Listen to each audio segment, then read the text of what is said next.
Assalamualaikum warahmatullahi wabarakatuh.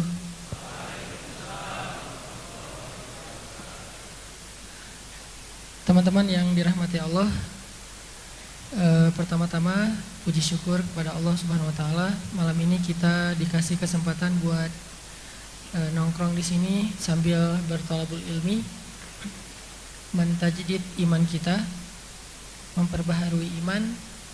Mudah-mudahan majelis ini menjadi charger buat kita supaya lebih semangat lagi dalam mendekatkan diri kepada Allah dan lebih semangat lagi dalam berbuat baik atau berakhlak mulia kepada sesama manusia.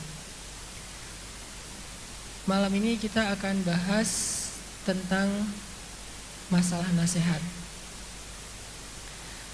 Dua hal sih yang saya pengen sampaikan tentang masalah nasihat ini. Mudah-mudahan jadi membangun persepsi berpikir kita. Satu, angle-nya gimana cara kita nerima nasihat. Pernah nggak teman-teman ngerasa tersinggung ketika dinasihatin sama orang lain? Dinasehatin sama teman, bahkan yang agak kurang pantas dinasehatin sama guru aja tersinggung. Kayak dinasehatin sama dosen, seolah-olah dosen itu hanya boleh ngomong di dalam kelas, di luar kelas nggak boleh ngomong gitu. Itu udah urusan masing-masing. Dinasehatin sama ustadz, dinasehatin sama orang tua, yang pastinya paling tersinggung kalau dinasehatin sama mantan. Apa lu nasihat-nasihat gua? Yang dulu aja belum beres gitu ya.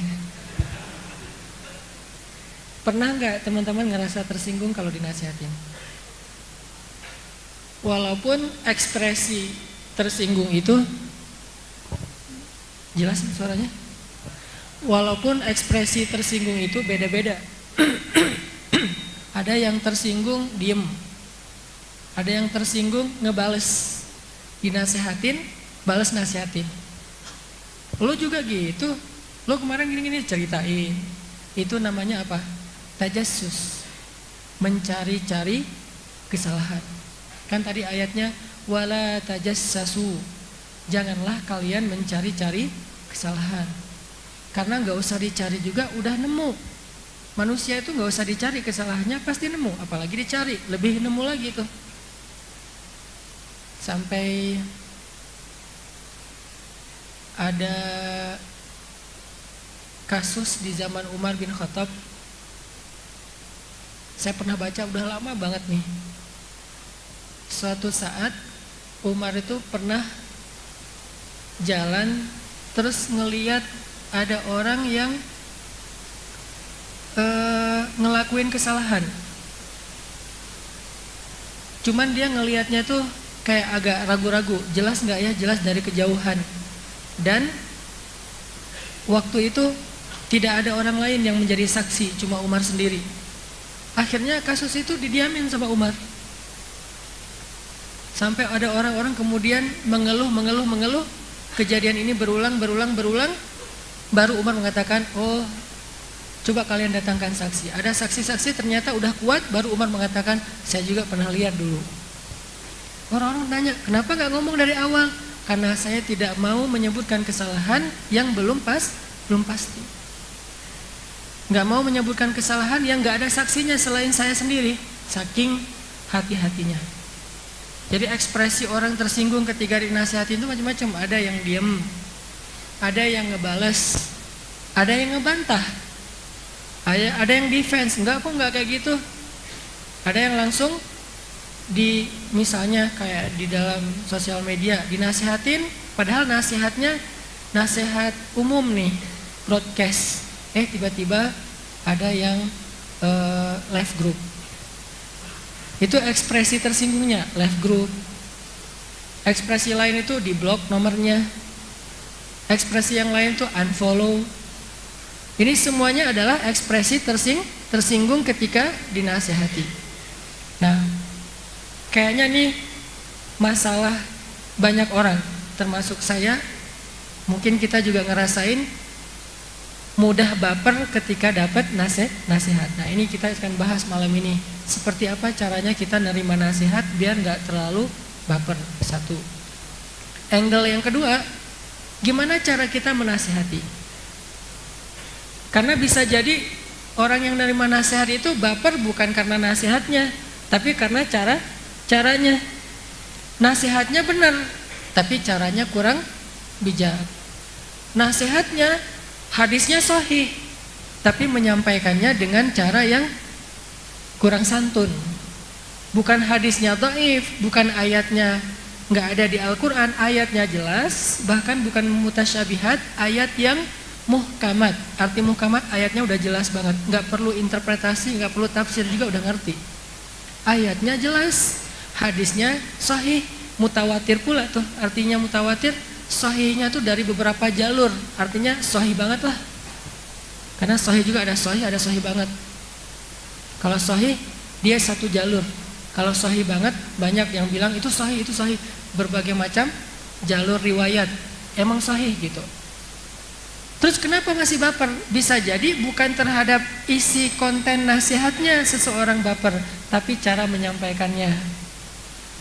Nah, kita akan belajar juga nih etika menyampaikan nasihat dan etika cara menerima nasihat.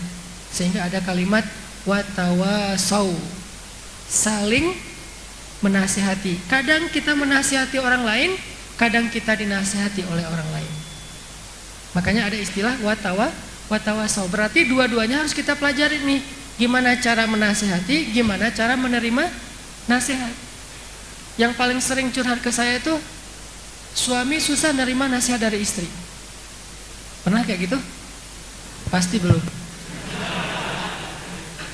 Siapa juga yang mau nasihatinnya, istri belum ada. Berat.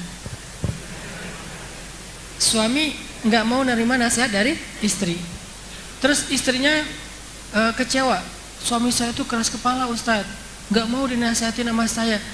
Kita harus objektif juga. Jangan-jangan suaminya nggak menerima nasihat bukan karena dia menolak kebenaran, bukan karena dia nggak percaya sama kontennya, tapi istrinya menggunakan cara yang tidak bijak. Misalnya nasihatin suami depan orang banyak. Yang paling sering tuh orang tua hijrah. Jadi bukan cuma pemuda hijrah, tapi orang tua hijrah. Kan orang tua hijrah tuh lagi ngejos-josnya ya, lagi semangat-semangatnya nih, lagi kayak puber hadis. Wah, sampein semua hadis. Ada orang tua hijrah, terus lagi ketemu saya misalnya, bawa anaknya tuh ABG, SMP, SMA, bawa anaknya ketemu saya, Ustadz, nasihatin nih anak saya, malas banget salat subuh. Nasihatnya benar nggak?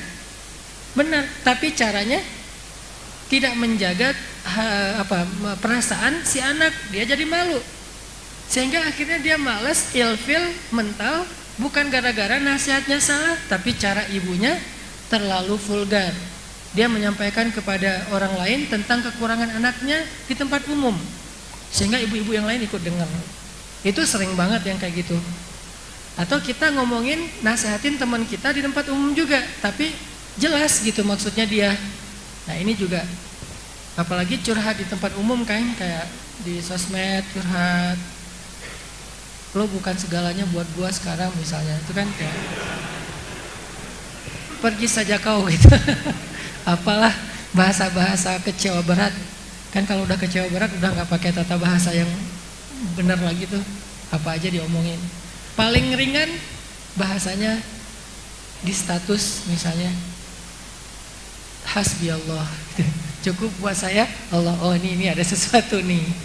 Nggak butuh yang lain. Berarti yang lain itu sudah meninggalkannya atau menikung. Baru hasbi Allah. Kan suka hasbi Allah kalau habis diputusin. Giliran masih jalan kan nggak ada hasbi Allah ya. Lupa. Giliran diputusin la tahzan innallaha ma'ana. Kalau dulu Abu Bakar ayat itu bukan ayat putusin. Ayat ketika lagi berhijrah terus dikejar sama orang-orang kafir. Kalau sekarang itu jadi ayat saat diputuskan. Pagi diputusin, malam nyari ayat mana yang kemarin pernah dengar, udah lama tuh, udah beberapa tahun yang lalu. Ternyata ada di surah At-Taubah, la tahzan innallaha ma'ana. Langsung taruh status gede di bold, warnanya mencerang lah gitu. La tahzan innallaha ma'ana. Enggak butuh yang lain.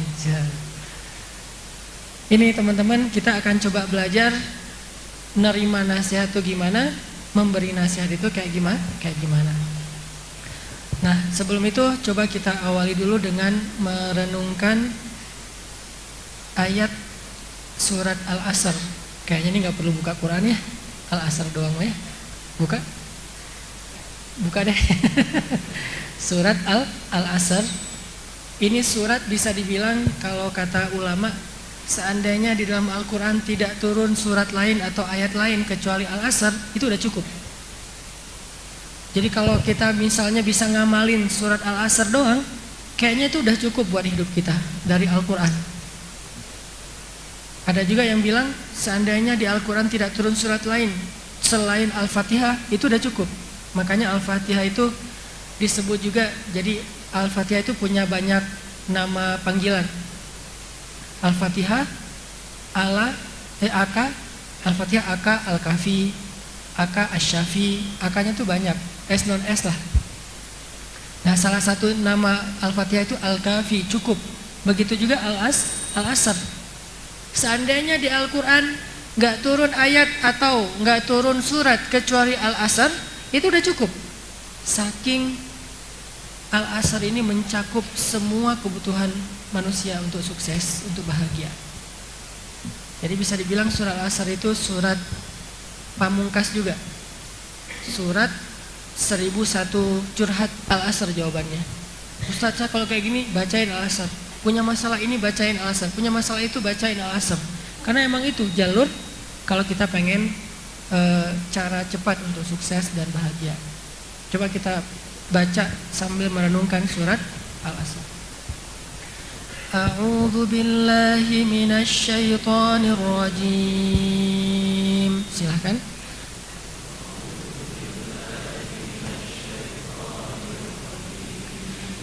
Bismillahirrahmanirrahim.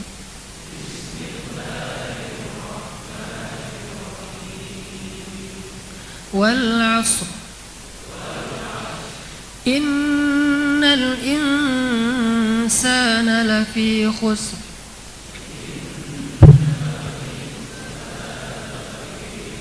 إلا الذين آمنوا وعملوا الصالحات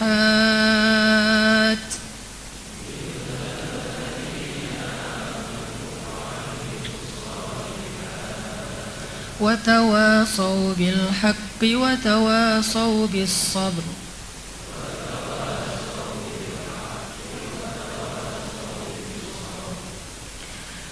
Wal 'ashr, demi masa, sungguh manusia itu benar-benar berada dalam kerugian. Artinya kalau kita jadi manusia doang, kita bakalan rugi. Maksudnya apa?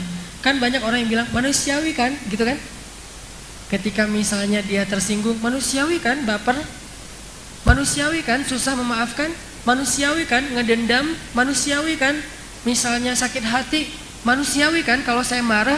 Ya, manusiawi. Tapi tahukah kita, banyak dari sifat-sifat manusiawi itu sebetulnya ngerugiin kita. Makanya Allah bilang, innal insana lafi khusr. Pakai 2 kali penegasan tuh. 1 inna, kedua la. Innal insan, sungguh manusia itu lafi khusr, benar-benar dalam kerugian. Kalau dia cuman menonjolkan unsur manusianya. Manusiawi dong kayak gini, emang manusiawi, tapi manusia itu banyak ruginya. Manusia itu halu'a, idza massahu syarru jazua, wa idza massahul khairu manu'a, ajula, dha'ifa. Banyak tuh kerugiannya manusia. Terburu-buru, nggak sabar, baru datang langsung lo mau nggak sama gua, langsung kayak gitu, nggak ada PDKT dulu, nggak ada apa. Kenapa bisa gitu? Udah putus asa, udah mungkin 15 kali ditolak, udahlah saya main cepat aja. Lo mau nggak? Nggak mau. Lo ditanyain, satu kelas ditanyain semua gitu ya. Ini ajula, terburu-buru. Dhaifah, lemah. Tadi lemahnya itu maksudnya gampang baper. Apalagi manu'a, kikir. Itu manusia. Jazua itu suka berkeluh kesah. Nah, ini semuanya sifat manusia. Kalau kita ngandalin unsur manusiawinya doang, kita hidup itu susah. Selalu nge-defense, ngambil reasonnya itu manusiawi nggak sih kalau saya kayak gitu? Emang manusiawi, manusia banget itu. Cuman manusia lebih seringnya lafi khusr, jadi nggak nyaman hidup kita kalau hanya menonjolkan unsur manusianya atau unsur laki-lakinya. Laki-laki banget kan kayak gitu, egois. Atau unsur perempuannya, perempuan banget kan saya perempuan, berarti bapernya, perasaannya peka gitu, sensitif. Nah, artinya kalau kita hanya mengandalkan diri kita sebagai manusia, nggak cukup. Kalau kita pengen bahagia, harus lebih di-upgrade dari manusia menjadi apa? Illalladzina amanu, menjadi mukmin. Baru dia lebih tough, lebih bisa survive, lebih happy kalau dia menjadi mukmin, bukan menjadi insan. Makanya Nabi bilang, ajaban li amril mu'min, menakjubkan banget urusan orang yang beriman itu. Ajib pokoknya, orang beriman itu ajib kata Nabi. Ajaban li amril mu'min, inna amrahu kulluhu khair. Semua urusan dia itu baik. Kalau orang doang, kalau manusia doang nggak bisa kayak gitu. Cuma orang mukmin yang bisa kayak gitu. Inna amrahu kulluhu khair. Semua urusan dia itu baik. Idza asabathu sarra syakara fakana khairal lah. Wa in asabathu darra sabara fakana khairal lah. Wa laisa dzalika li ahadin illa lil mu'min. Kalau dia dapat kebaikan dia bersyukur, itu baik. Kalau dia dapat ujian dia bersabar, itu juga baik. Dan itu tidak akan dirasakan kecuali oleh orang mukmin. Makanya Allah bilang illalladzina amanu. Jadi jangan cuma ngandelin manusiawi enggak sih? Kan manusiawi, enggak. Tapi andalkan juga upgrade diri dari seorang insan menjadi seorang mukmin. Dalam segala urusan jadi mukmin, jangan cuma jadi insan. Kayak misalnya dalam berteman, manusiawi lah kalau saya gampang tersinggung. Jangan, jadi mukmin, beri maaf. Kenapa? Apa mudahnya memaafkan bagi orang beriman? Karena dia yakin kalau kita ngasih maaf kepada orang lain, Allah ngasih kita maaf 10 kali lipat minimal. Emangnya kita nggak punya dosa? Dan apakah kita nggak ngerasa butuh diampuni dosanya oleh Allah? Mungkin cara kita dapat ampunan dosa dari Allah itu bukan dengan beramal soleh. Ada orang beramal solehnya nggak hebat-hebat amat, standar yang wajib-wajib aja, sholat 5 waktu, puasanya juga setahun cuma Ramadan doang, nggak pernah puasa Arafah, nggak pernah Senin Kamis, nggak pernah Daud, nggak pernah Muharraman, nggak pernah apa gitu, nggak pernah puasa sunnah, cuma Ramadan. Itu juga dikodok. Asal Ramadan sakit. Ada juga yang kodoknya tuh kayak istiqomah gitu. Ramadan pasti yang akhir-akhir dikodok. Kenapa? Mudik. Saya beberapa kali mudik ke Jawa Timur tuh ngelihat di jalan-jalan pada minum es degan, es kelapa gitu. Rame-rame tuh di Pantura. Kenapa? Musafir. Ya. Akhirnya saya ikut juga. Musafir juga. Nah, ini kan artinya ibadahnya nggak keren-keren amat sih, standar-standar aja yang wajib. Sholat 5 waktu. Enggak tahajud. Kapan terakhir kamu tahajud? Enggak ada terakhirnya, emang enggak pernah, enggak ada. Enggak pernah tahajud, enggak pernah duha, salat 5 waktu enggak ada ba'diyah, enggak ada qobliyah. Standar-standar aja. Kenapa dia kok pas di akhirat duluan masuk surganya? Karena dia sedikit dosanya. Kenapa sedikit dosanya? Karena sudah dimaafin sama Allah. Gimana cara dimaafin? Padahal dia enggak pernah diuji dan dia juga enggak punya amal soleh. Ternyata Allah memaafkan kesalahan dia itu karena dia sering maafin kesalahan orang lain. Mukmin. Makanya Aisyah pernah bilang, Aisyah radhiyallahu anha, ketika ditanya, "Ya Aisyah, siapa orang yang paling dulu masuk surga?" Orang yang nanya ini nebak, oh jangan-jangan yang paling banyak tahajud. Oh jangan-jangan yang berjihad. oh jangan-jangan imam yang adil, oh siapa yang keren-keren gitu. Ternyata enggak. Apa kata Aisyah? Orang yang paling duluan masuk surga adalah orang yang paling sedikit dosanya. Jadi yang duluan masuk surga itu bukan yang paling banyak amal sunnahnya. Saya pertegas ada kalimat sunnah, karena yang wajib mah udah nggak ada tawar menawar ya. Orang yang paling duluan masuk surga bukan yang paling getol ibadah sunnahnya, tetapi orang yang masuk surga duluan yang paling sedikit dosanya. Ya, kita dengarkan azan dulu. Nanti mungkin isyaknya ditakhir. Teman-teman yang dirahmati Allah Subhanahu wa taala. Tadi di dalam surat Al-Asr Allah bilang ternyata kalau kita cuman mengandalkan diri kita sebagai manusia dengan segala sifat-sifatnya, kita itu bakalan lebih sering rugi, lebih sering mengeluh, lebih sering baper, lebih sering bete, lebih sering ilfil, lebih sering keras, lebih sering gampang marah. Kenapa? Karena insan banget, manusia banget. Innal insana lafi khusr. Terus gimana cara biar kita nggak mengalami banyak ruginya sebagai manusia, nggak ngalamin bete yang berlebihan, marah yang sampai jadi fujur istilahnya, marah yang meluap-luap gitu, meledak-ledak. Gimana caranya kita biar jadi orang nggak gampang ngeluh?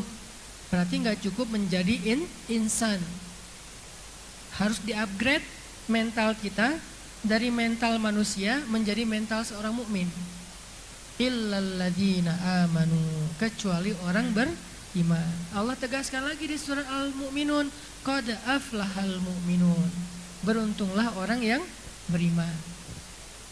Banyak nanti lagi ayat yang lain.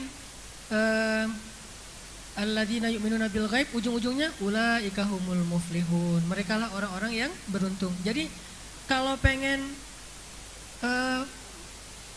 hilangin atau pengen sedikit rasa nggak nyamannya seorang manusia, kita harus mengupgrade mental kita dari sekedar mental manusia menjadi mental mukmin. Tadi misalnya mukmin itu kan artinya orang yang believe ya, yakin sama Allah. Pas lagi ada masalah sama teman, sebagai mukmin gampang maafin. Kenapa? Nanti Allah juga akan maafin saya. Sebagai mukmin ke tetangga, ke tamu, ke siapa aja pakai kata iman. Siapa yang beriman kepada Allah dan Rasul hendaklah memuliakan tamu. Coba. Jadi mukmin tuh jadi bisa memuliakan tamu. Kenapa? Orang yang memuliakan tamunya, maka Allah muliakan dia. Siapa yang beriman kepada Allah dan Rasul hendaklah dia menghormati tetangga. Tidak beriman kalian sampai kalian mencintai saudara kalian seperti kalian mencintai diri kalian sendiri, dan seterusnya dan seterusnya. Artinya belajar iman, belajar yakin sama Allah. Kalau kayak gini nanti Allah ini, kalau kayak gitu nanti Allah itu. Termasuk kayak misalnya orang ngeluh kalau ada masalah. Mukmin ngeluh, cuman nggak separah ngeluhnya manusia. Dua-duanya ngeluh nih, karena sifat dominan sifat manusia itu nggak hilang, fitrah, cuman nggak dominan. Ngeluh sedikit langsung recovery. Kalau misalnya dia insan banget nggak akan recovery, ngeluh aja terus. Kalau dia insan banget nggak akan recovery, sakit hati aja terus. Kalau dia insan banget nggak akan recovery, dendam aja terus. Nggak akan pernah mau bisa memaafkan mantannya kan ya? Kenapa? Insan banget. Makanya jadilah orang yang mukmin terhadap mantan. Gimana mukmin terhadap mantan? Ya Allah, mudah-mudahan dia dapat yang lebih soleh dari saya. Tapi jangan seganteng saya sih ya Allah. Biar dia nggak lupa. Artinya nih, mukmin kayak ada masalah kehilangan sesuatu. Orang kalau jadi manusia biasa kehilangan sesuatu pasti kan banyak kayak berandai-andai gitu kan. Coba kalau kemarin saya gini, coba kalau kemarin saya gitu kan, orang itu manusia banget tuh. Atau nyari kambing hitam. Ini gara-gara dia nih, gara-gara lo nih, siapa lagi yang kayak gini nih, gara-gara jadi bikin hidup saya jadi susah. Selalu mencari kambing hitam. Kenapa? Itu manusia banget. Begitu dia upgrade mentalnya sebagai mukmin, nggak kayak gitu ngomongnya. La'allahu khair. Mudah-mudahan ada kebaikan di dalamnya. Qadarullah, ini udah ketentuan Allah. Atau ya Allah ganti saya yang lebih baik dari apa yang sudah hilang. Kan jadi lebih tough ya, lebih tahan banting ya. Makanya Allah bilang innal insan lafi khusr. Kalau cuma ngandelin sifat-sifat manusia doang, banyak ruginya deh. banyak negatifnya, banyak nggak nyamannya. Kecuali kalau dia mengupgrade dirinya dari insan menjadi mukmin, illal ladzina amanu. Belajar yakin sama Allah. Belajar ya, yakin. Bukan belajar berwawasan tentang Allah ya. Karena ada orang yang berwawasan tentang Allah tapi nggak yakin, banyak. Kalau ditanya tentang hadis-hadis, ayat-ayat, ayat kursi hafal, Al-Muluk hafal, Ar-Rahman hafal, ayat-ayat tentang kebesaran Allah itu hafal, apalagi Al-Ikhlas. Ikhlas banget hafalnya tuh. Ada yang nggak hafal Al-Ikhlas? Nggak mungkin kan? Berarti kita tuh yakin udah punya banget wawasan tentang Allah. Kenapa masih ragu? Berarti dia belum belajar yakin, baru belajar tahu. Tahu sih Allah Maha Kuasa, tapi nah ini berarti belum belajar yakin. Coba yang pertama belajar yakin. Kedua, kalau pengen beruntung kata Allah, illal ladzina amanu wa amilus solihat.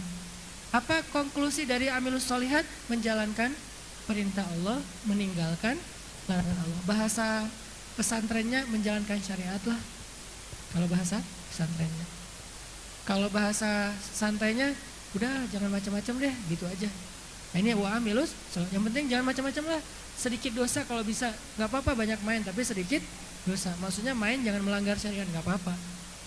Karena kata Aisyah tadi, yang paling duluan masuk surga bukan yang paling banyak amal soleh yang sunnah, tapi yang duluan masuk surga adalah yang paling sedikit dosanya.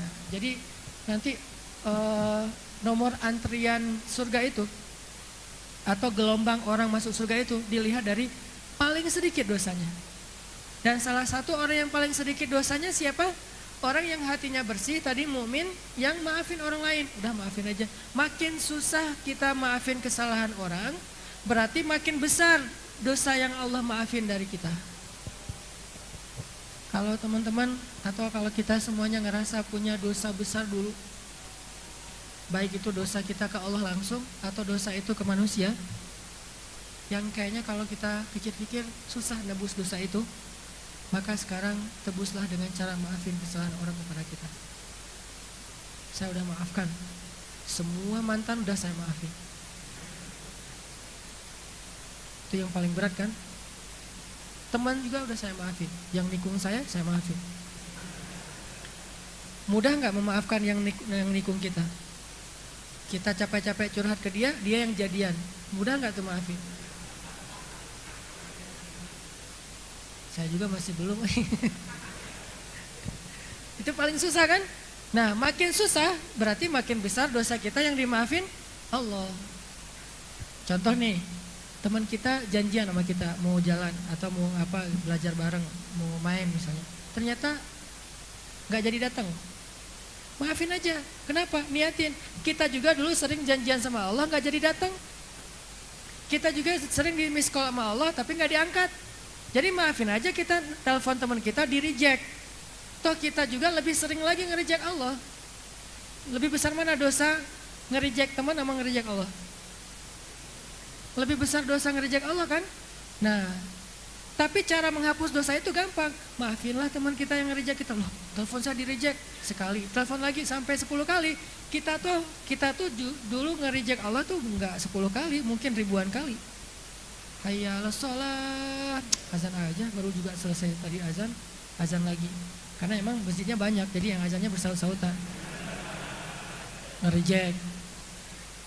Zuhur nge-reject, asar nge-reject, maghrib nge-reject. Yang paling di-reject banget dengan rasa kesel tuh subuh. Itu sebel banget, apalagi tinggalnya dekat masjid. Terus corong mic-nya tuh ke arah kamar kita. Kan itu paling nyebelin kan ya, kalau belum dapat hidayah. Kalau sekarang agak sih, kalau yang azannya nggak enakan. Bayangin kalau yang azannya baru putus kan enak tuh. Baper berat kan azannya. Hayya 'alas shalah. India gitu kan. Kenapa India banget? Habis putus. Azannya enak. Jadi teman-teman kalau mau latihan azan, putusin dulu. Insya Allah suaranya tuh keren. Apaan sih nggak penting ya. Ini yang kedua ya, beramal soleh. Beramal soleh itu bahasa gampangnya, udah nggak usah macam-macam deh, ikutin aja yang benar gitu. 2. Ternyata nggak cukup 2 itu, beriman dan beramal soleh. Kenapa? Kenyataannya pertama iman, yazidu wa yanqus. Iman itu kenyataannya bertambah dan berkurang. Itulah fluktuasi iman itu adalah keniscayaan, realita itu udah pasti kayak gitu tuh. Semua iman kecuali iman Nabi yazidu wa yanqus. Sahabat juga kayak gitu, imannya yazidu wa yanqus. Buktinya ada sahabat yang curhat ke Nabi, ya Rasulullah, saya tuh kalau ketemu sama Nabi, dekat sama Nabi, lagi bareng sama Nabi tuh iman naik. Begitu pulang iman langsung turun. Gimana dong, masa saya harus sama Nabi terus? Nah, kata Nabi, seandainya iman kalian naik terus, stuck gitu, minimal stuck lah. Kalau bisa naik terus, pasti kalian akan ngelihat malaikat dan berjabat tangan sama malaikat. Kalau iman kita bisa naik terus nih, kita akan punya kelayakan level yang bisa jabat tangan sama malaikat. Sampai ke level bisa ngelihat malaikat. Siapa orang yang bisa ngelihat malaikat selain Nabi? Maryam lagi nongkrong nih di mihrab, nongkrong, duduk. Lagi nongkrong di mihrab berzikir itu. Iman Maryam tuh kan nggak turun ya, naik terus, bahkan nggak flat. Jadi naik terus frekuensinya tuh. Hari ini lebih yakin daripada kemarin, lusa lebih yakin daripada hari ini. Terus naik sampai ke level apa? Ke level malaikat bisa ketemu sama Maryam, Jibril turun. Jadi bukan malaikat nggak mau nemuin kita kurang selevel sama malaikat. Ah, siapa sih lo gitu. Kalau kita pengen ketemu malaikat, ini Mikail, ya. Berarti imannya harus naik terus nih. Kalau enggak, bisa ketemu malaikat Israel tapi. Nah, makanya teman-teman, kata Rasul, kalau iman kamu naik terus, kamu akan bisa ngelihat malaikat dan kamu bisa jabat tangan sama malaikat, salaman, bayangin, malaikat gitu ya. Cuman kan kata Nabi, walakin sa'atan fasa'atan. Ada waktunya naik, ada waktunya turun. Sa'atan fasa'atan. Itulah realitas dari iman. Nah, karena iman itu yazidu wa yanqus, karena amal soleh juga kadang khusyuk ibadahnya, seringnya enggak. Coba bayangin dalam sholat kita 4 rakaat, berapa rakaat khusyuknya? 4 Ustaz. Oh gitu ya, hebat. Rata-rata kan kalau saya nih ngerasa seringnya malah nggak khusyuk. Walaupun sesekali khusyuk sombong gitu. Apaan sih nih orang sholat kok garuk-garuk? Padahal baru kali itu kita sholatnya yang khusyuk, biasanya juga garuk-garuk. Kan kadang-kadang kita ngerasa kayak sombong gitu pas lagi ngejos ya. Kalau kita lagi ngejos semua orang neraka kan. Baru hijrah, saya dulu kan pernah ngalamin kayak gitu, masa-masa puber spiritual. Baru hijrah SMA nih. Satu rumah itu neraka semua, bapak neraka, ibu neraka, kakak neraka semua. Apa kalian ahli neraka semua? Gitu, dimarah-marahin di rumah teh semuanya. Belum bijak, karena masih semangat, merasa dirinya yang paling pantas masuk surga. Tapi kenyataannya kita sering, ibadah kita juga nggak selalu benar, ibadah kita juga nggak selalu berkualitas. Makanya ada doa setelah ibadah, bukan doa setelah berbuat maksiat. Kalau doa setelah berbuat maksiat, astagfirullah, Allahumma atubu ilaik dan seterusnya. Ada doa minta maaf kepada Allah tapi habis beribadah. Apa doanya? Rabbana la tu'akhidna in nasina au akhtana. Itu kan doa habis beramal soleh. Habis beramal soleh masih minta ampun. Kenapa? Karena amal soleh kita juga nggak selalu baik, nggak selalu berkualitas. Nah, gimana caranya nih? Iman sifatnya naik turun. Padahal pengennya sih stabil. Amal soleh sifatnya sering kurang daripada berkualitas. Makanya butuhlah yang ketiga, wa tawasau bil haq wa tawasau bis sabr. Butuh yang namanya wasiyah. Bahasa lainnya mauizah, bahasa lainnya nasihah. Terus jadi bahasa Indonesia nasihat. Untuk apa? Untuk menjaga dua yang pertama, menjaga iman dan menjaga kualitas amal soleh. Butuh yang namanya nasihat. Sehingga orang yang tidak menerima nasihat, nggak mungkin dia menjaga imannya, nggak mungkin dia menjaga amal solehnya. Pasti itu satu paket. Nggak mungkin dia bilang, udah nggak usah nasihatin gua, urus aja diri sendiri. Terus gimana kamu akan mengurus diri kamu sendiri kalau nggak dinasihati? Nggak bisa. Butuh nasihat tetap dari orang lain yang mungkin lebih tua dari kita secara usia, lebih bijak dari kita secara pemahaman, lebih banyak ilmu dari kita, lebih banyak pengalaman dari kita, atau minimal dia lagi normal, kita lagi ada masalah nih, dia yang menasihati kita dalam kondisi itu. Tetap butuh untuk menguatkan kita. Jangankan kita, Nabi aja butuh nasihat, walaupun yang nasihatin Nabi Allah. Nabi pernah merasa lemah? Pernah. Cuman lemahnya Nabi itu nggak kayak lemahnya kita. Kalau lemahnya kita tuh kan sampai ke tingkat fatal ya, ragu sama Allah. Apa sih maunya Allah? Sampai gitu kan? Allah kayaknya nggak rela nih saya jadi orang benar, sampai gitu kalau kita. Kalau Nabi nggak sampai gitu. Lemahnya Nabi itu lebih ke sedih, ngerasa berat, ngerasa terbeban. Itu pernah. Buktinya turun ayat Inna a'tainakal kautsar. Itu kan ayat buat Nabi lagi lemah. Wadduha walaili idza saja ma wadda'aka rabbuka wa ma qala. Itu nasihat Nabi lagi lemah. Ya ayyuhal muzammil. Itu nasihat ketika Nabi lagi lemah. Toh Nabi juga butuh nasihat. Apalagi kita sebagai umat Nabi.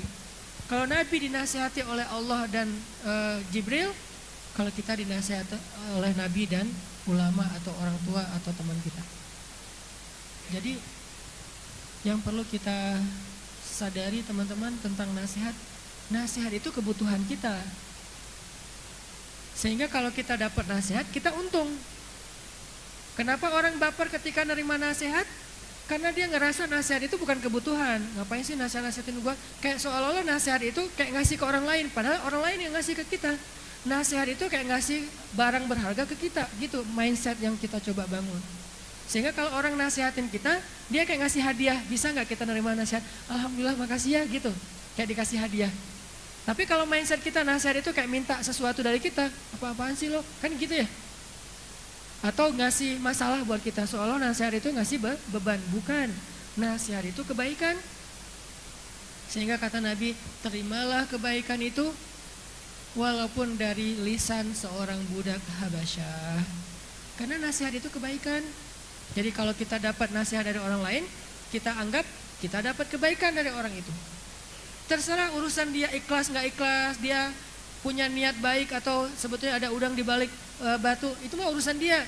La nahkum illa bizzawahir. Kita tuh cuma ngelihat yang tampak doang. Tampaknya apa? Yang zahirnya dia menasihati, udah, nggak usah terlalu curiga. Ijtanibu katsiran minazzan, jangan prasangka. Kayaknya dia nggak seneng banget sama saya. Enggak, jangan menebak-nebak isi hatinya. Lihat saja isi nasihatnya. Kalau dia nasihatnya baik, ambil aja. Walaupun isi hatinya mungkin dia emang seneng banget jari-jari kesalahan kita, itu urusan dia. Dia emang gak suka sama kita, itu urusan dia. Tapi nasihatnya baik. Kecuali ada nasihat yang bukan gak baik, cuman kayaknya kurang tepat.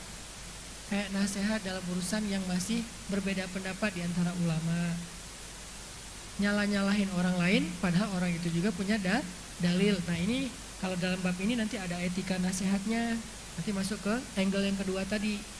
Tapi kalau yang udah disepakati kebenarannya, misalnya, sholat dong, nggak usah tersinggung, itu kebaikan. Dia nggak bilang, kamu nggak pernah sholat, nggak bilang gitu kan? Dia cuma bilang, ayo sholat yuk. Kalau dia bilang, ayo sholat yuk, oh iya, ntar lagi ya, duluan aja. Paling nolaknya kayak gitu. Kalau mau, ya udah, yuk bareng gitu. Makasih ya udah diingetin, tadi hampir lupa lah gitu. Padahal baru dengan azan. Tapi ngomongnya hampir lupa.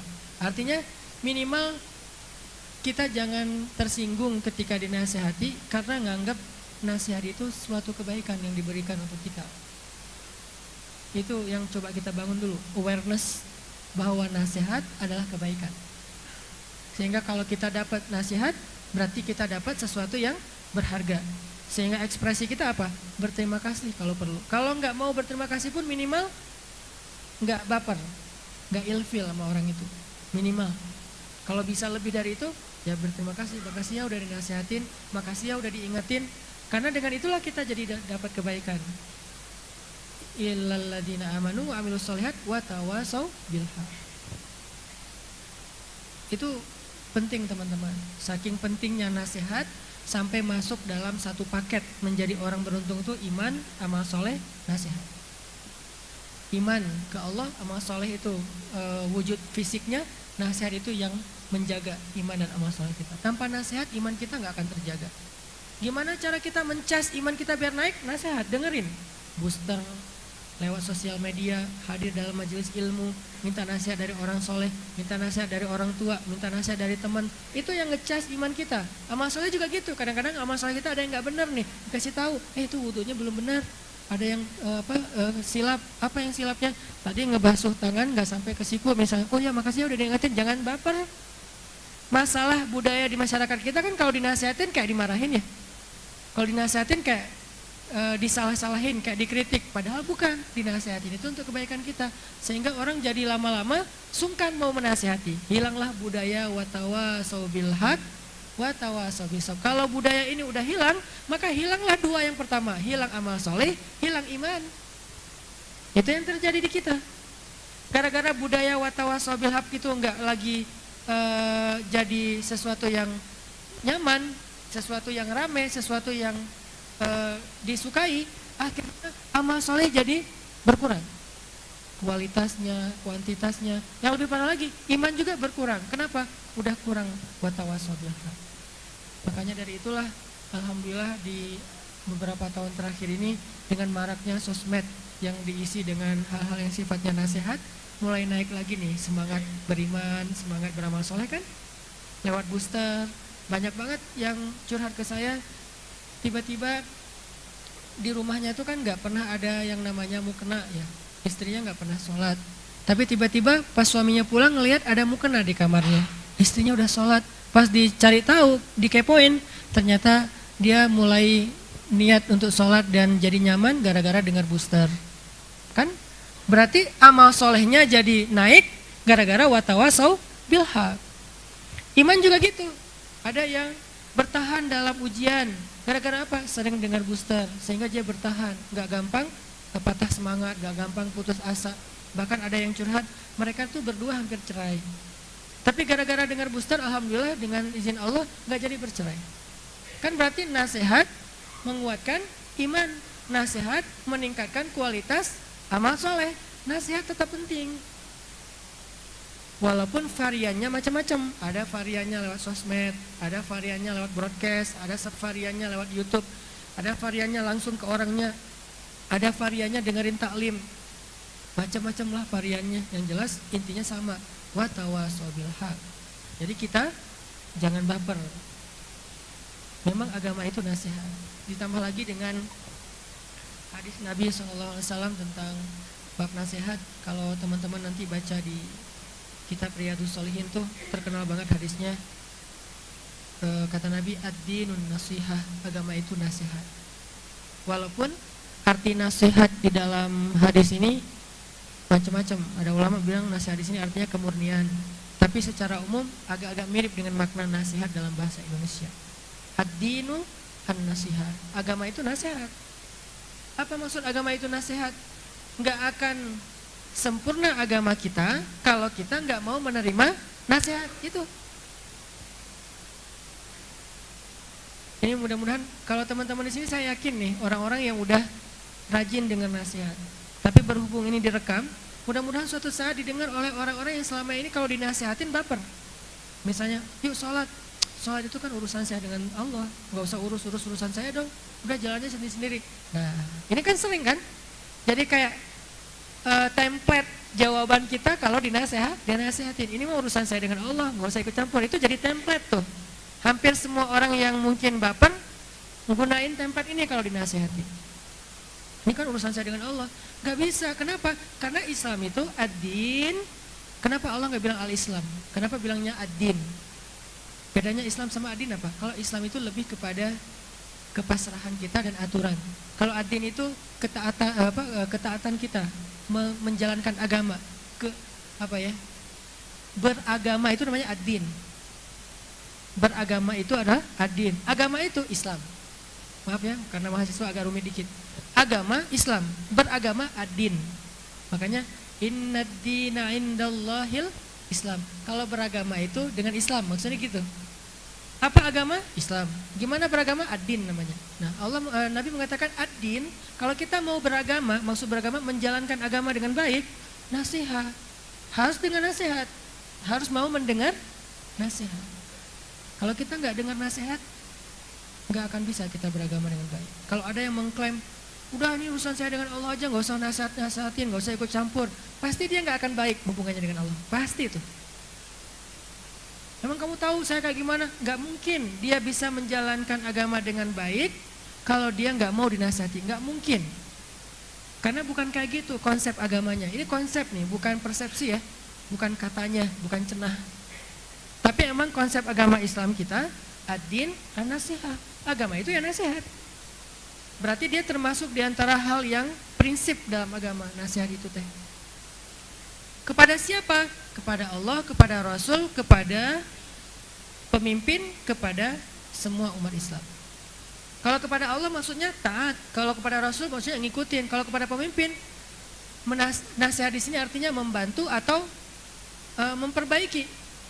Jadi kalau pemimpin mulai dari tingkat paling kecil, pemimpin rumah tangga yaitu suami, sampai yang paling tinggi yaitu presiden, nggak mau dengar nasihat, nggak mungkin bisa menegakkan din, nggak mungkin menjadi soleh, nggak mungkin menjadi baik, nggak mungkin kalau nggak mau dengar nasihat, terutama nasihat orang yang berilmu yaitu ulama. Coba gimana caranya? Presiden, baik presiden negara maupun presiden rumah tangga, kalau nggak pernah datang ke ustadz, ke ulama minta nasihat, nggak mungkin dia bisa menegakkan agama di dalam kekuasaannya. Nggak usah negara, rumah tangga aja nggak mungkin. Apalagi negara yang lebih besar dan lebih rumit ya. Rumah tangga aja, kalau seorang suami nggak pernah belajar, nggak pernah datang ke ulama minta nasihat sebagai suami, itu nggak mungkin bisa mendidik keluarganya menjadi keluarga yang baik, nggak mungkin. Zurriyah thayyibah itu nggak mungkin. Makanya seorang suami, seorang ayah, seorang imam, dia butuh nasihat, dia butuh mentor, dia butuh konsultan, dia butuh ulama, murabi yang ngenasihatin dia. Dan dia dengar, bukan cuma sekadar gaya-gayaan, ini guru spiritual gua loh, bukan gaya-gayaan ya. Tapi dia dengar gitu, dan gurunya itu orang yang berilmu. Dengerin.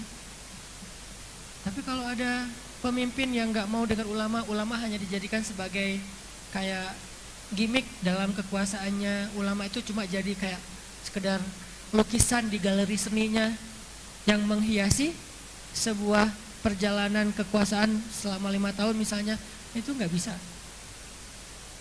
Makanya ketika salah satu nih ya, rahasia khalifah Islam yang kelima yang adil, dia sukses 2 tahun mengangkat ekonomi masyarakatnya dari terpuruk menjadi semuanya pemberi zakat, nggak ada yang menerima zakat. Siapa? Umar bin Abdul Aziz. Salah satu gebrakan baru yang dilakukan Umar bin Abdul Aziz ketika dia jadi khalifah apa teman-teman? Nanti baca deh sejarah Umar bin Abdul Aziz. Ini mudah-mudahan bisa ditiru nih sama pemimpin-pemimpin masa depan kita dari anak-anak muda, baik dia memimpin di ranah politik atau di apapun termasuk di perusahaan dan seterusnya. Yang pertama dilakukan Umar bin Abdul Aziz, hari pertama dia dilantik apa? Dia mendatangi para ulama atau mengumpulkan para ulama, kemudian dia duduk mendengar nasihat dari para ulama. Kalau khalifah sebelumnya, dia dekatnya tuh kepada entertainer. Dekatnya kepada para entertainer. Walaupun nggak salah, cuman kita bisa ngelihat perbedaan dua model pemimpin nih. Pemimpin sebelum Umar bin Abdul Aziz dekatnya kepada entertainer, senang dihibur, senang dipuji-puji oleh para penyair. Presiden ini hebat. Penyair kan bisa membangun opini publik ya. Lalu diposting di Instagramnya mereka, para penyair-penyair di zaman itu, diposting di surat kabar, diposting di TV-TV. Jadi kayak membangun opini publik tentang presiden bahwa dia baik. Siapa yang membangun? Penyair, karena penyair dibayar. Begitu Umar bin Abdul Aziz jadi khalifah, penyair-penyair dipecat. Kenapa? Bukan dia anti entertain ya, bukan. Karena waktu itu kecenderungan penyair itu menjilat kepada penguasa. Waktu itu, nggak semuanya ya. Kalau di zaman sekarang mungkin beda. Tapi pada masa itu penyair-penyair rata-rata menjilat penguasa dengan syair-syair yang bagus. Makin bagus syairnya, makin banyak dapat hadiah dari penguasa. Jadi penguasa itu kayak ngasih bonus terus. Siapa yang bisa bikin puisi-puisi yang keren, siapa yang bisa bikin esai, tulisan-tulisan yang bagus, diposting di sosial media, diundang ke istana, dibayar, dikasih hadiah, terus jadi selebgram. Zaman dulu kayak gitu. Sehingga pas Umar bin Abdul Aziz jadi khalifah, tuh penyair dipecat sama dia. Digantilah dengan ulama. Ulama nggak mau menjilat.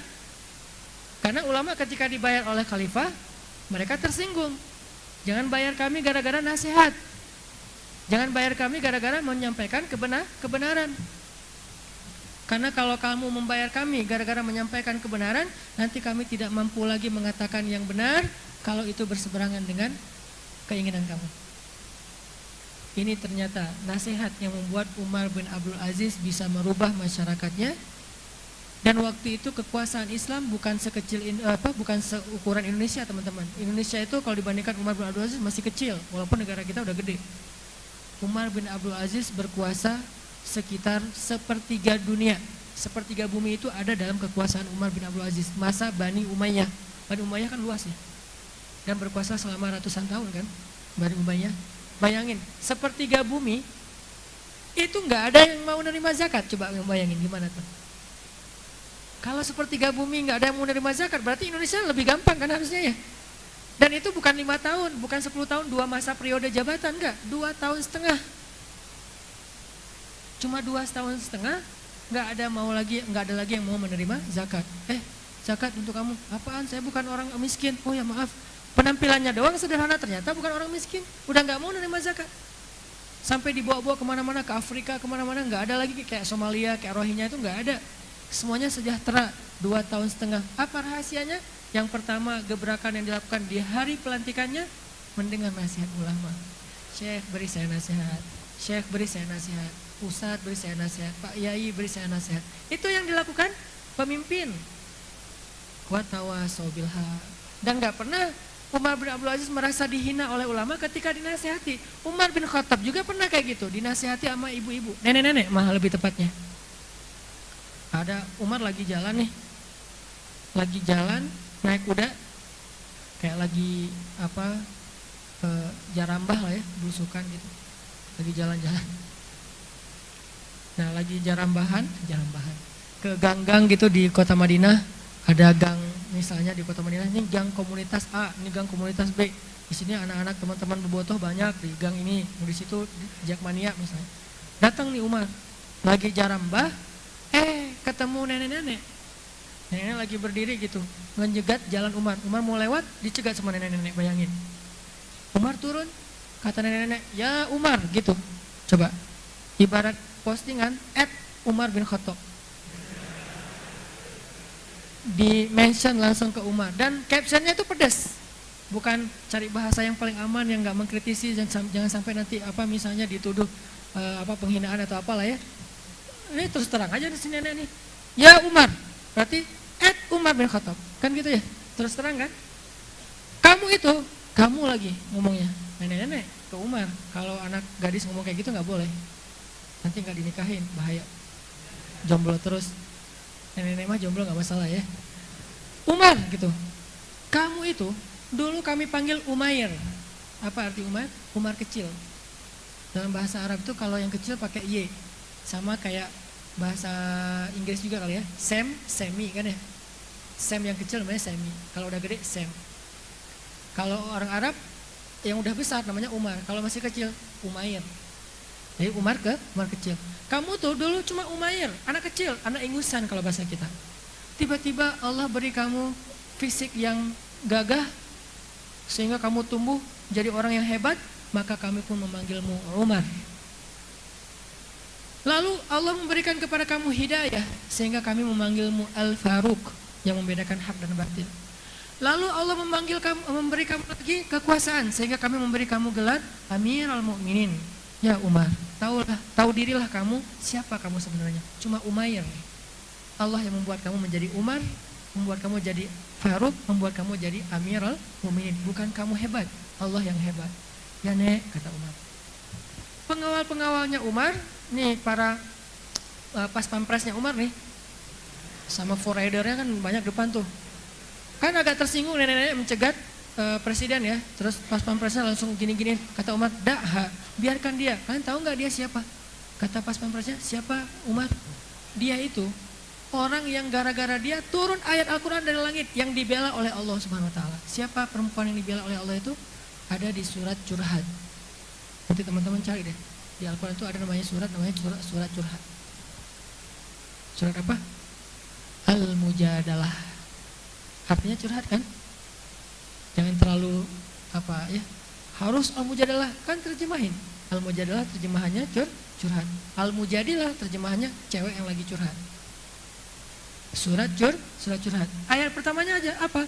Ayat pertamanya ayat pembelaan Allah terhadap seorang cewek, seorang perempuan yang soleha banget, disayang sama Allah, namanya Khawlah bintu Sa'labah. Makanya kata Umar, biarkan dia, jangan ganggu dia. Kalian tahu nggak siapa dia? Siapa ya Amirul Mukminin? Dia itu perempuan yang dibela oleh Allah di dalam surat Al-Mujadalah atau Al-Mujadilah. Khawlah bintu Sa'labah. Ya Khawlah, ya Nek. Udah selesai Nek, udah lanjut aja pergi Umar. Coba bayangin. Karena itulah akhirnya Umar menjadi seseorang yang sukses dalam kepemimpinannya. Kenapa? Mendengar nasihat. Umar mendengar nasihat dari Ali bin Abi Thalib yang jauh lebih muda daripada Umar. Ketika Ali memberi nasihat, Ali itu kan la yakhafu laumata laim. Itu sifat Ali. Gak pernah khawatir dengan celaan orang-orang yang mencela. Gak peduli dia. Kalau emang yang dia sampaikan benar, maka dia sampaikan. Itu Ali ya. Tapi menyampaikannya juga dengan baik. Nah, ketika Umar dinasihati oleh Ali, apa kata-kata Umar? Ya Allah, beruntungnya saya hidup sezaman dengan Ali bin Abi Thalib. Coba gitu. Makanya kalau teman kita nasihatin, ya Allah, beruntung saya punya teman kayak dia. Gitu. Bukan ya Allah, hindarkan saya dari orang-orang kayak gini nih. Mungkin kita sekarang kadang-kadang menyebut orang yang menasihati kita dengan istilah haters. Padahal nggak semua yang menasihati kita itu haters. Walaupun ada juga sih yang haters sengaja mentajassus, mencari-cari kesalahan. Nih, Umar. Malah saking Umar itu mudah menerima nasihat, sampai ada kadang-kadang yang ngelunjak ke Umar kalau memberi nasihat. Siapa yang ngelunjak ke Umar pas memberi nasihat? Bilal. Ya Umar. Ya Bilal. Padahal Umar itu udah jadi Amirul Mukminin tuh. Jadi presiden, dinasihatin sama Bilal sampai ya Bilal, gini. Ya Bilal. Terus besok, ya Umar, ya Bilal. Terus kayak gitu. Terus-terusan dikritik oleh Bilal. Pokoknya setiap Bilal posting pasti meng-add Umar bin Khattab. Kritik terus setiap hari. Jadi kayak dia tuh kayak oposisinya Umar deh, Bilal tuh. Kayak oposisi banget tuh Bilal. Sampai saking Umar udah gak tahan lagi dengan kritikan Bilal, Umar sampai bilang, ya Allah, aku berlindung kepadamu dari Bilal. Tapi gak berani ngomong di depan Bilal, kenapa? Gak boleh, kita menentang nasihat. Tapi kan berat juga ya. Dinasihatinnya tuh kadang-kadang jadi kayak kurang ngejaga perasaan, jadi berlebihan di depan umum. Akhirnya saking beratnya Umar menerima nasihat dari Bilal yang pedas. Akhirnya Umar bilang, ya Allah, lindungi saya dari Bilal. Itu curhatnya Umar ke Allah tuh.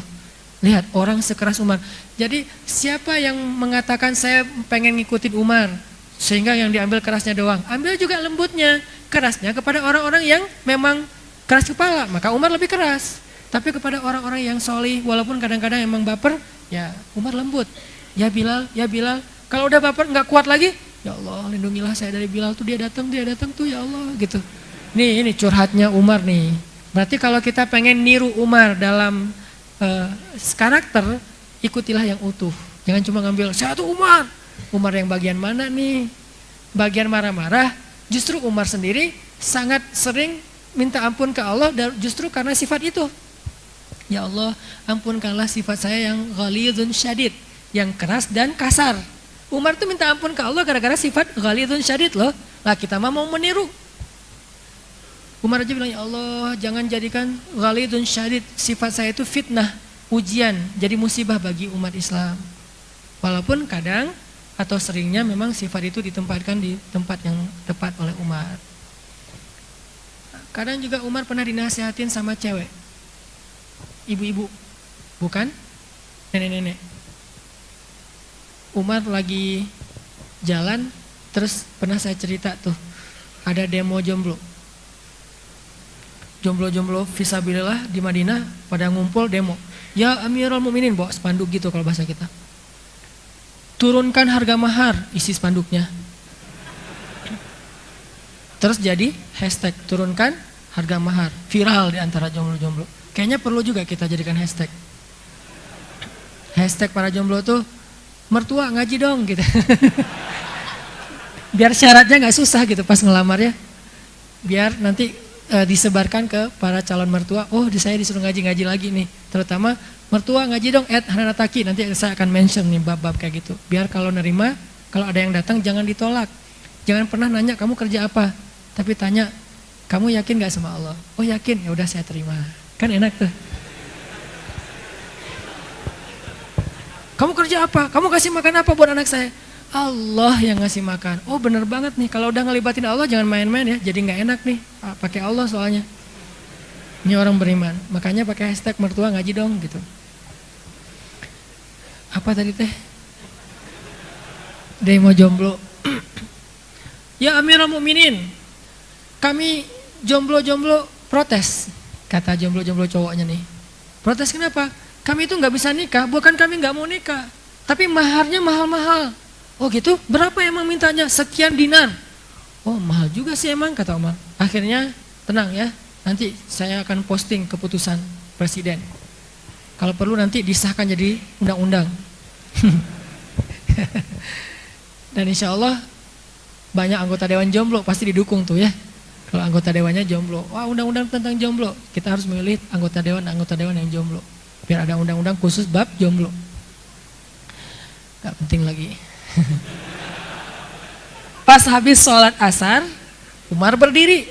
Terus Umar bilang, wahai kaum muslimin, telah datang kepada saya sekelompok orang-orang yang masih jomblo. Ini bahasa saya ya, kalau bahasa Umar, anak-anak muda yang belum bisa nikah. Dan mereka mengadu kepada saya tentang tingginya harga mahar.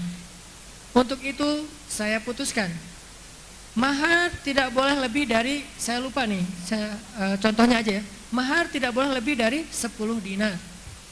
Siapa yang meminta mahar lebih dari 10 dinar, maka sisanya diberikan kepada Baitul Mal. Langsung ibu-ibu yang duduk paling depan. Ini bukti bahwa di dalam Masjid Nabawi pada masa itu belum ada batas hijab antara laki-laki dengan perempuan.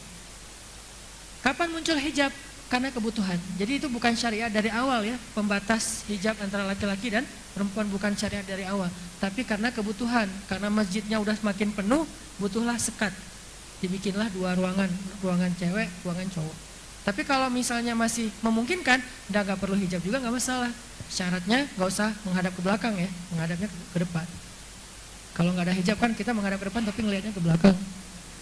Nah ini, karena itulah kebutuhannya hijab.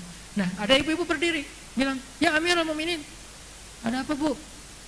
Gimana Amirul Mukminin membuat sebuah keputusan yang bertolak belakang dengan Al-Quran? Astagfirullah, gimana bertolak belakang? Allah berfirman, oh pakai ayat nih.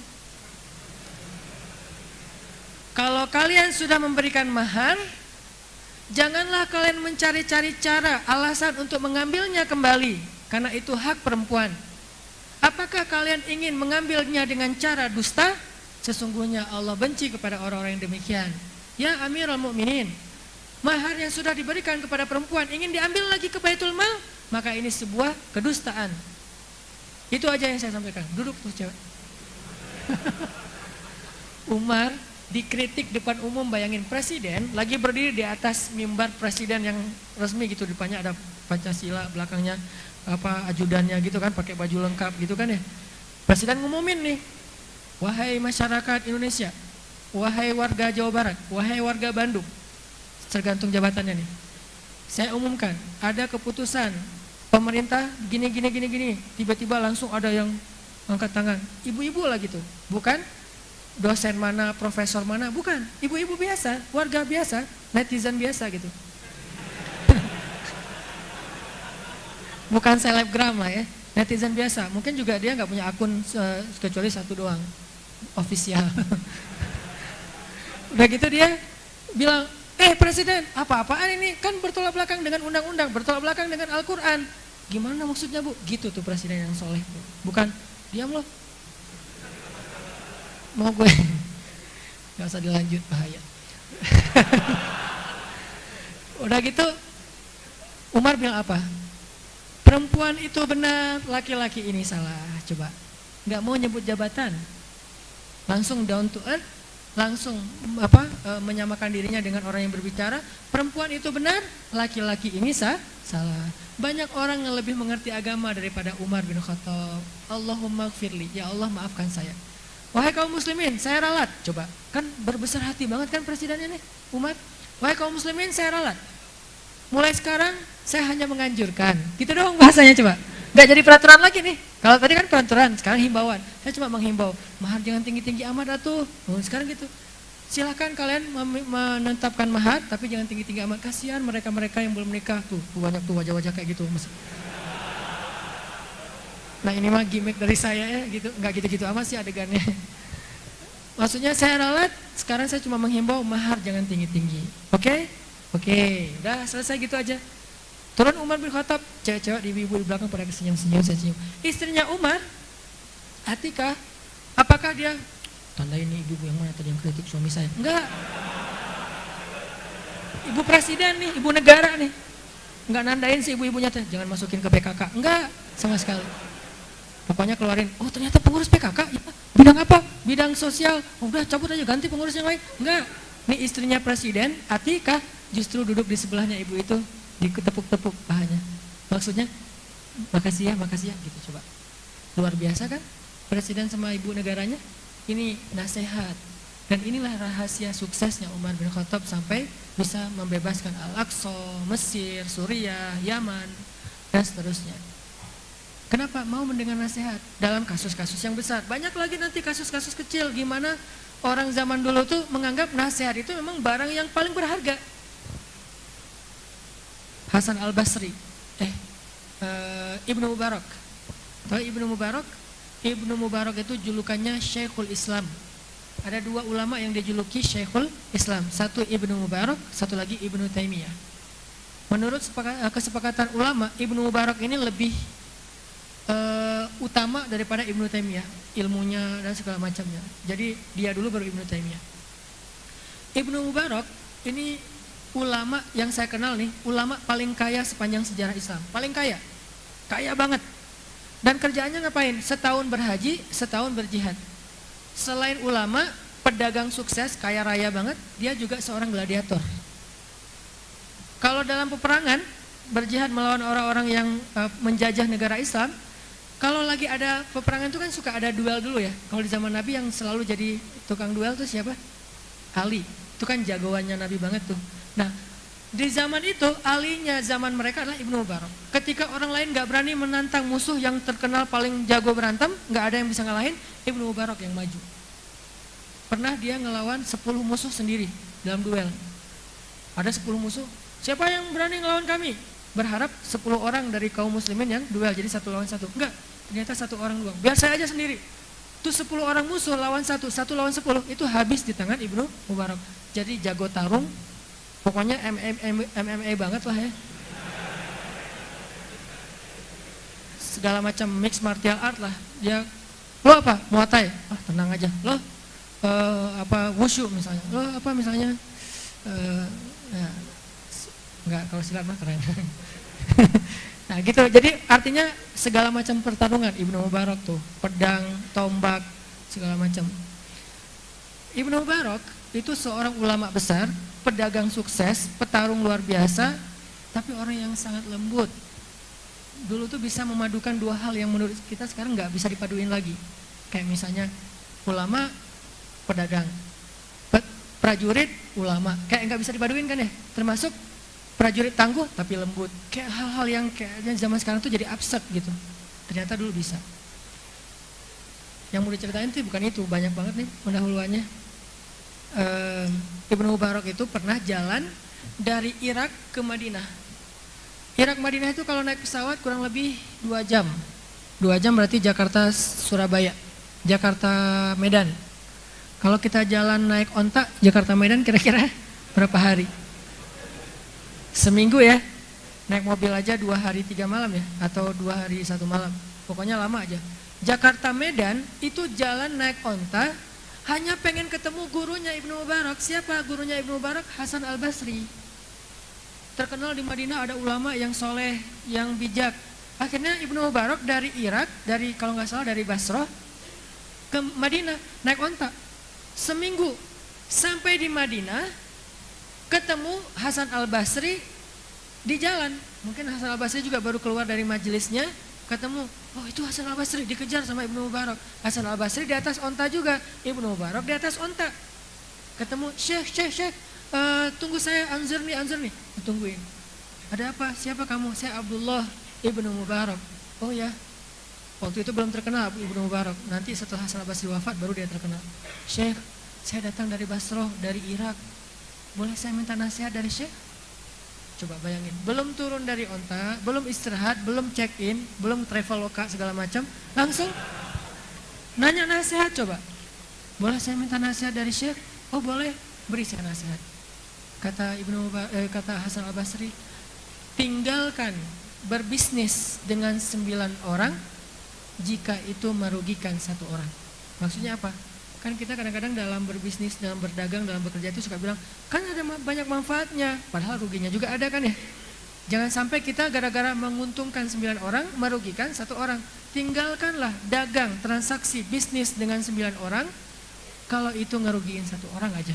Maksudnya, kalau bahasa fikihnya, waro. Tinggalkanlah kebaikan, kalau itu ada sedikit keburukan. Waro namanya. Gitu Syekh, ya Assalamualaikum, waalaikumsalam. Syekhnya pergi, dia pulang lagi ke Basrah. Bayangin, jauh-jauh dari Jakarta ke Medan, cuman pengen dapat 1 kalimat sederhana, yang itu bisa googling atuh. Coba ya, kita kadang googling aja males. Ini mah jalan dari Jakarta ke Medan atau sebaliknya. Cuma pengen dapat, tinggalkanlah berdagang dengan 9 orang, yang itu bisa ngerugiin 1 orang. Siap Syekh, Assalamualaikum, waalaikumsalam, pulang dia. Di tengah jalan pulang ke Basrah ketemu orang. Oh ini kayak saya kenal nih, Ibnu Mubarak ya? Iya, oh saya follow loh gitu. Kenalan di jalan. Udah kenalan, ngobrol, tanya, Syekh ngapain jauh-jauh ke Madinah? Ada urusan apa kayak penting gitu? Lagi habis taklim ya? Enggak. Kata Ibnu Mubarak, saya baru ketemu dengan Syekh saya Hasan al-Basri. Oh ya, itu juga terkenal, saya juga nge-follow dia. Itu postingannya bagus-bagus loh Syekh. 1 minute boosternya luar biasa misalnya, promo. Udah gitu kata orang ini, Syekh memang dapat nasihat apa dari Hasan al-Basri? Kasih dong ke kita. Kata Ibnu Mubarak, Hasan al-Basri berkata, tinggalkanlah perdagangan dengan 9 orang kalau itu merugikan 1 orang. Oh ya benar-benar. Terus apa? Udah segitu aja. Hah? Jauh-jauh dari Basrah ke Madinah cuma segitu? Itu lebih dari cukup kata Ibnu Mubarak. Dan kalau saya mengamalkan itu, insya Allah perdagangan saya akan berkah. Bayangin. Saking mereka menghargai nasihat, sehingga buat mereka perjalanan sejauh itu ringan ketimbang nasihatnya yang berharga. Biaya yang dikeluarkan murah ketimbang nasihatnya yang berharga. Segitu tingginya nilai nasihat di antara mereka dulu. Bagaimana dengan kita? Kita justru menganggap nasihat itu sebuah keburukan, kayak ngasih masalah buat kita. Ini nih angle pertama. Kayaknya malam ini dulu nih, panjang. Nanti angle yang kedua insya Allah next time, makanya ikuti terus kajian Rabu malam. Minggu depan pindah ya. Insya Allah nanti diumumkan di sosial medianya Pemuda Hijrah. Kita akan lanjutkan ke angle kedua. Tapi angle ini juga belum selesai sebetulnya. Ada beberapa ayat yang saya pengen share biar kita nerima nasihat itu nggak baper, nggak gampang ilfil, nggak sombong dan seterusnya. Gimana caranya biar nyaman dan kalau perlu malah merasa bahagia ketika kita dapetin nasihat. Itu insya Allah nanti akan kita lanjutkan dalam kajian berikutnya, sharing night kita di pekan yang akan datang. Mungkin bukan pekan depan, insya Allah pekan depannya lagi, karena pekan depan saya mau keluar kota. Insya Allah akan kita lanjutkan tema ini. Nanti diingatkan oleh teman-teman. Barakallah, mudah-mudahan ini bermanfaat. Kita lanjutkan dengan sholat isya dan nanti setelah isya baru kita